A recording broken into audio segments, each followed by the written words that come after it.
Sige, tahol pa more maxi. Hey Perfang! Welcome back to my channel again. But if it's your first time to come here on this channel, I encourage you to click the subscribe button down below. And of course, huwag mo na rin kalimutan na i-click yung tiny bell button for you to be notified every time that I upload a video here on this channel. So today guys, ipapakita ko sa inyo kung paano ko ginawa tong very simple look na to, na pwede nyo siyang gamitin actually sa graduation or any kind of program guys.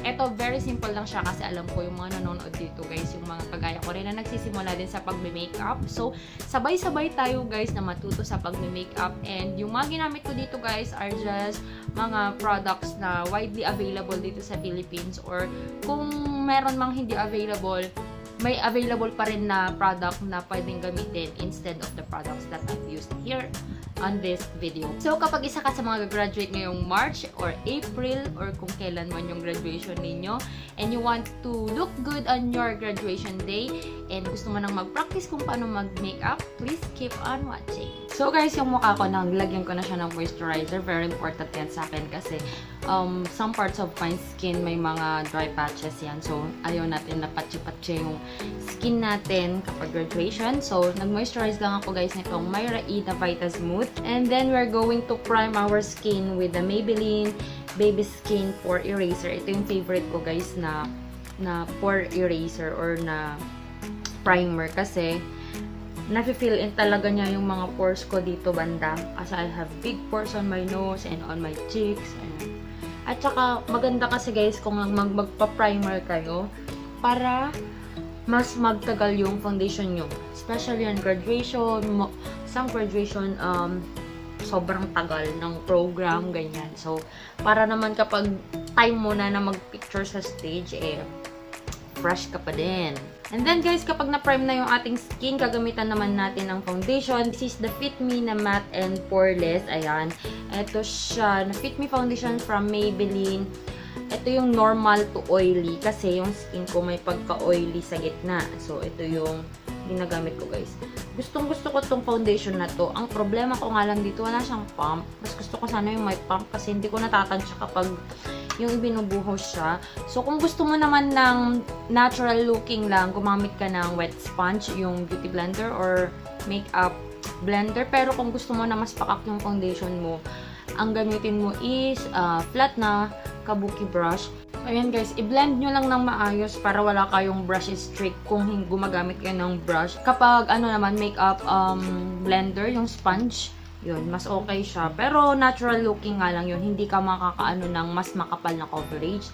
And then guys, ito naman yung aking concealer. This is the Fit Me from Maybelline.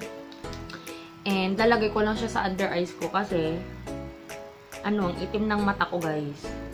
And syempre, kapag before ka mag-graduate, ayan, ang dami mo pang inihahabol na requirements, ang dami mo pang, di ka makatulog, excited, ganyan. So, yan, mag-concealer para mas maging bright yung ilalim ng mata. Ayan, lagyan na rin natin guys yung mga dark spots, ganyan. Kasi, alam ko, madami sa atin, madami pang dark spots. Sa hirap mo ba namang nag-aral, des? Sa dami ba naman ng puyat mo?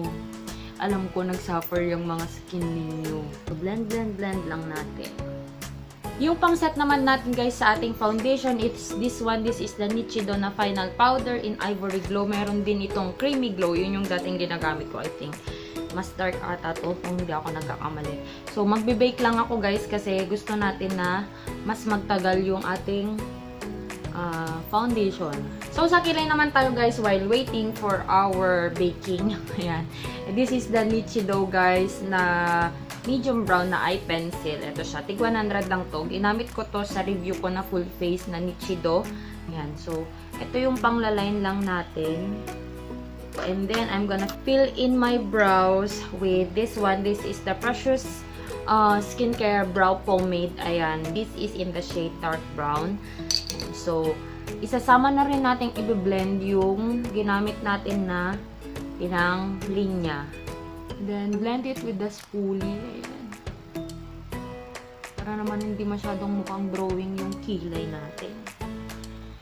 Ayan. So, okay na ako sa ganyang kilay ko, guys. So, tanggalin naman na natin tong excess powder sa ating mukha and i-blend na lang natin yung excess niya dito sa ating face. So, doon naman tayo guys sa ating contour. This is the one that I'm going to use. This is the Nichidona contour palette nila guys. And yung gagamitin natin is the darkest shade for the contour. So, konti-konti lang muna bago damihan para ma-blend lang. Kasi napaka-pigmented nito guys. Tingnan mo naman, 'di ba? Oh, ha? Kaya kalma lang, i-blend natin 'yan.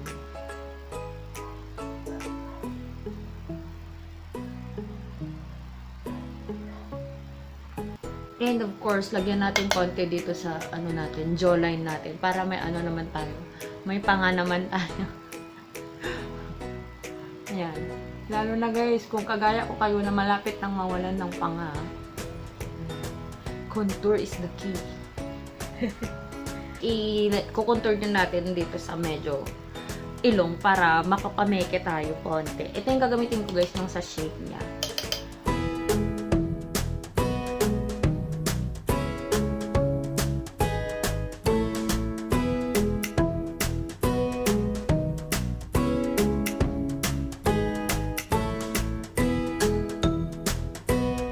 We are done with the contour. Punta naman tayo sa ating blush, guys. This is the EB Pro na cheek set. As you can see, gustong-gusto ko talaga tong set na to, guys.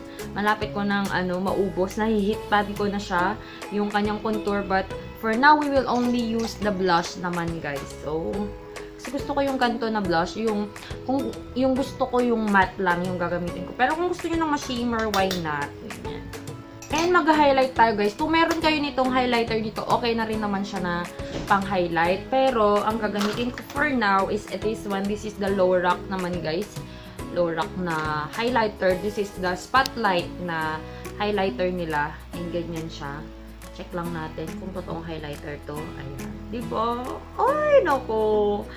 Kaya ito yung gagamitin natin. So, lalagay ko lang dyan guys yung mga tipong tinatamaan ng ilaw. Para kapag may, kahit from above yung selfie mong ganon, diba? Ano pa din? Pak! May ilaw.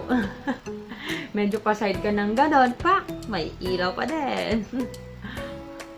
Ang tawag nito, parang blooming ka pa din. Kasi guys, kailangan blooming ka sa graduation mo. Para yung si crush mo na hindi gumawa ng move, o diba? Sisisi.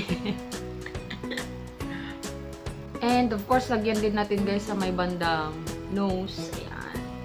Para medyo tumango sama ng ating ilongs. Diba? Bongga. Bongga na bongga. So, proceed naman tayo guys sa ating mata. And ang gagamitin ko na pang mata natin is this one. This is the EB Pro na Beauty Brick. This one is only, I think, parang 150 pesos lang siya. Hindi ako nagkakamali. Basta murang-mura lang to guys. And I'm not going na use the sponge na hindi ko talaga magets kung paano gamitin yan. I cannot use one. So, gagamit tayo guys ng brush. Ayan. Eh, yung ilalagay ko una guys is this one. Ito guys, yung medyo dark siya na ganyan. And ito para i-warm lang yung ating lids. Not, yan, para ma-warm lang niya. Konti lang. Hindi pa yung todo-todo. Kalma lang sa paglalagay mga bes. May time pa kayo para mag-practice ng look na to guys. So, just put it all over your lids. Ayan. And then, kuha naman tayo ng isa pang brush. Ito yung medyo pa-flat na ganyan na brush. Ayan. And kukunin natin yung, eto siya. Eto. Yung medyo dark pero may shimmer. Ayan. So, lagay lang natin sa lid.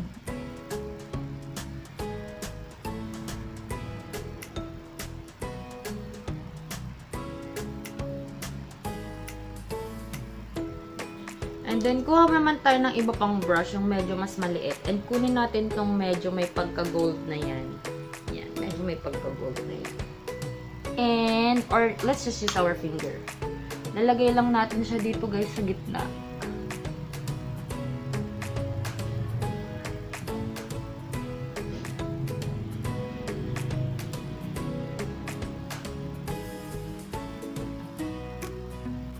Ayan guys, so yung gitna lang para medyo ma-emphasize kapag may light. Ayan.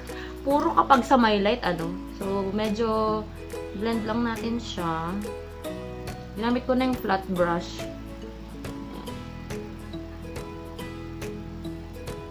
Medyo tusok yung ganun guys para mag-ano sa light. And then guys, ito yung gagamitin ko naman na pang, ano ba tawag dito? Para dito sa outer V niya, this is the MAC. Kuha lang kayo ng anything na dark. Actually, pwede na rin naman to. Pwede rin naman na to kung ito yung meron kayo na palette. Or anything na super dark na brown. Ito. Kasi gusto ko yung parang pa-smoky siya. So, ganyan. This is the MAC na Barbie collection nila in Beauty Burst. Ayan. Ganito yung shade niya, guys. Pakita ko lang sa inyo.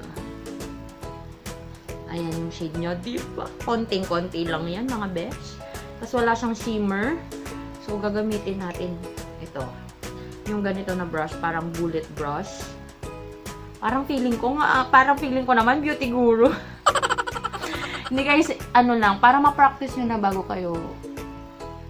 Oh, diba? Ang konti lang yan, ha?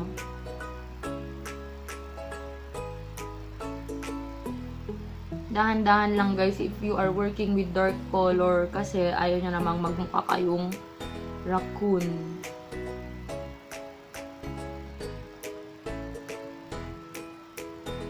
So, kuha lang kayo ng clean brush. Ayan. Tapos, yun yung pang-blend guys. Yung wala pang kakulay-kulay na brush, yung malinis talaga. Paloob yung pag-blend para ma-mix siya sa ibang colors. And guys, yung pinangkulay pala natin dito sa outer V, diretso na rin natin dito pababa siyang ganun. Para hindi mukhang patay yung baba ng eyes natin. Ayan. I'm gonna use this one. This is the Exquisite Eyeliner from Miniso. And parang ano lang to guys, 100 plus or wala pang 100. Ayan, and very fine yung kanyang tip guys. Ito yung medj, nakakatakot siya besh.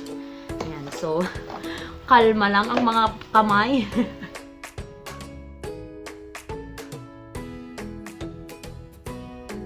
So ayan na guys, yung ating mata na may eyeliner. Ngayon lang ako nag-eyeliner para lang sa video na to. So, after naman nating mag-eyeliner, tayo po ay mag-curl ng lashes para ready naman yung mata natin. Yung buhay na buhay, yung hindi mukhang pagod. Ayan. So, mag-curl lang na tayo ng lashes. But be sure guys na na-dry na yung eyeliner pag magka-curl na kayo. Anyway, the Miniso naman na eyeliner guys is so fast naman para mag-dry. Gamitin ko guys na mascara natin is this one. This is the Hyper Curl. Ayan. From Maybelline na ayaw mag-focus. But anyway, let's just use it. Kasi ito guys, waterproof. So, I recommend na waterproof yung gamitin nyo kapag graduation. Kasi may mga crying moments dyan. Ganun. Kapag crying moments sa family, crying moments sa mga friends. Ayan. So, mascara lang tayo. Para buhay na buhay yung ating lashes. And of course, guys, wag niyong kakalimutan na lagyan din ng mascara yung nasa ilalim na lashes nyo. Ayan guys, para buhay na buhay talaga lagi yung mata. Ayan, mascara.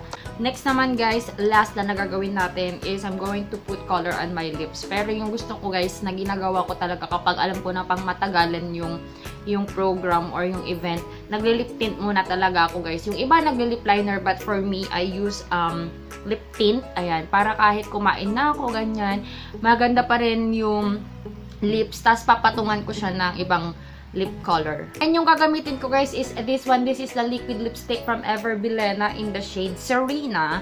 So, medyo magkalapit lang kasi sila ng kulay guys, pero ito in the nude part, ganyan. So, parang magiging ma-muted lang. So, yan guys, ganyan yung kalalabasan niya kapag nilagyan siya ng liquid lipstick na in the shade Serena from Ever Bilena.